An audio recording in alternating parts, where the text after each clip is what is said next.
دعا کیسے مقدر بدلتی ہے۔ اللہ تبارک تعالیٰ نے حضرت ایوب علیہ السلام کو بے پناہ دولت سے نوازا۔ دنیا میں موجود کوئی ایسی چیز نہ تھی جو حضرت ایوب علیہ السلام کے پاس نہ ہو۔ حضرت ایوب علیہ السلام اپنے وقت کے بہت امیر بندے تھے، پھر اللہ پاک نے ان کو آزمایا، ان سے سب کچھ چھین لیا۔ ان کی بہت ساری اولاد تھی جو ساری ایک ساتھ فوت ہو گئی۔ وسیع و عریض رقبے پر ان کی فصلیں جل کر راکھ ہو گئی۔ اللہ تعالیٰ نے ان کو بے شمار بیماریاں لاحق کر دیں۔ پھر ایک دن حضرت ایوب علیہ السلام نے اللہ تبارک تعالیٰ سے دعا کی اور اللہ تعالیٰ سے رحم مانگا۔ قرآن پاک میں ہے، ایوب کو یاد کرو جب اس نے اپنے رب کو پکارا کہ مجھے بہت تکلیف ہو رہی ہے تو سب سے بڑھ کر رحم کرنے والا ہے۔ سورۃ الانبیاء۔ اللہ پاک نے ایوب علیہ السلام کی دعا قبول کر لی اور حضرت ایوب علیہ السلام کو صحت یاب کر دیا اور ان کو پہلے سے بھی کئی گنا زیادہ دولت اور شان و شوکت عطا فرمائی۔ قرآن پاک میں ہے، ہم نے ان کی دعا قبول کر لی اور جو ان کو تکلیف تھی وہ دور کر دی اور ان کو بال بچے بھی عطا فرمائے۔ سورۃ الانبیاء۔ اسی طرح اللہ تعالیٰ نے قرآن میں حضرت زکریا علیہ السلام کی بے بسی کا واقعہ بھی ذکر کیا ہے۔ حضرت زکریا علیہ السلام کی بیوی بانجھ تھی اور بچے پیدا نہیں کر سکتی تھی۔ حضرت زکریا علیہ السلام بوڑھے ہو گئے، پوری عمر گزر گئی، بیوی بچے پیدا نہیں کر سکتی تھی۔ تو ایک دن گھبرا کر اپنے اللہ تعالیٰ سے دعا کی، یا اللہ میں بوڑھا ہو گیا ہوں، میری بیوی بھی بچے پیدا نہیں کر سکتی، یا اللہ تو مجھے بڑھاپے کا سہارا دے دے۔ اور اللہ تعالیٰ نے دعا قبول فرمائی اور ایسی بیوی میں سے بچے دے دیے جو بچے پیدا ہی نہیں کر سکتی تھی۔ پھر حضرت زکریا علیہ السلام اللہ تعالیٰ سے کہا، قرآن پاک میں ہے کہ میرے رب میں تجھ سے مانگ کر کبھی محروم نہیں رہا۔ سورۃ مریم۔ جب اس نے اپنے رب کو آہستہ سے پکارا اور کہا، ہے میرے رب، میری ہڈیاں بڑھاپے کے سبب کمزور ہو گئی ہیں اور سر بڑھاپے کی وجہ سے شعلے مارنے لگا ہے، اور میں اپنے بھائی بندوں سے ڈرتا ہوں اور میری بیوی بانجھ ہے، تو مجھے اپنے پاس سے ایک وارث عطا فرما۔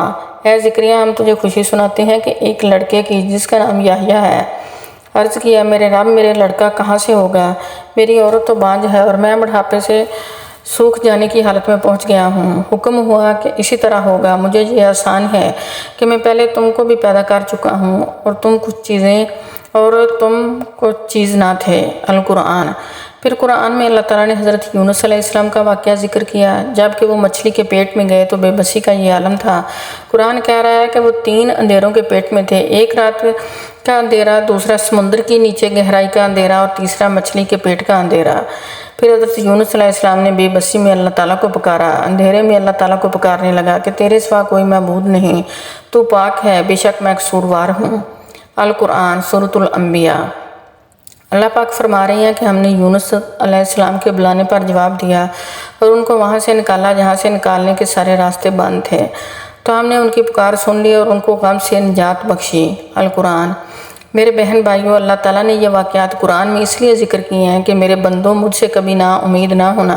میں نے موسیٰ علیہ السلام کو فرعون کی گود میں پال کر دکھایا، اسماعیل کو چھری کے نیچے سے بچا کر دکھایا، ابراہیم کو جلتی آگ سے بچا کر دکھایا، مریم کو بن باپ کے بیٹا دے کر دکھایا، یوسف کو ایک قیدی سے بادشاہ بنا کر دکھایا، موسیٰ کو سمندر میں خشک راستے کو نکال کر دکھایا۔ ہم جس پریشانی سمجھ رہے ہیں ہو سکتا ہے وہ کسی نئے سفر کا آغاز ہو۔ جب حضرت یونس علیہ السلام کو کنویں میں گرایا گیا تو انہیں نہیں معلوم تھا کہ یہ ایک نئے سفر کا آغاز ہے، پیغمبری کا سفر، بادشاہت کا سفر، اور کچھ نہ جانتے ہوئے بھی آگے کیا ہونے والا ہے، اس یقین اور بھروسے کے ساتھ بڑھ رہے ہیں کہ میرا اللہ میرے ساتھ ہے، اور اللہ نے نبوت سے بھی نواز دیا اور بادشاہت سے بھی نواز دیا، اور جو کوئی بھی اللہ تعالیٰ پر بھروسہ کرے گا تو اللہ تعالیٰ ہی اس کے لیے کافی ہے۔ یقین رکھو اللہ تعالیٰ اپنا کام پورا کر کے ہی رہتا ہے۔ القرآن۔ اسی لیے ہمیں اللہ تبارک تعالیٰ سے ہر وقت مانگتے رہنا چاہیے۔ اللہ کے لیے کیا مشکل ہے؟ اللہ کی ذات تو وہ جو ناکامیوں میں بھی ہے کامیابی پیدا کر سکتی ہے، کیونکہ میرے اللہ تعالیٰ نے خود کہا ہے، جب کوئی ٹوٹ کر تڑپ کر مجھ سے پکارتا ہے تو میں اس کی دعا قبول کرتا ہوں، اس کی تکلیف کو دور کر دیتا ہوں۔ القرآن۔ سورہ نمل۔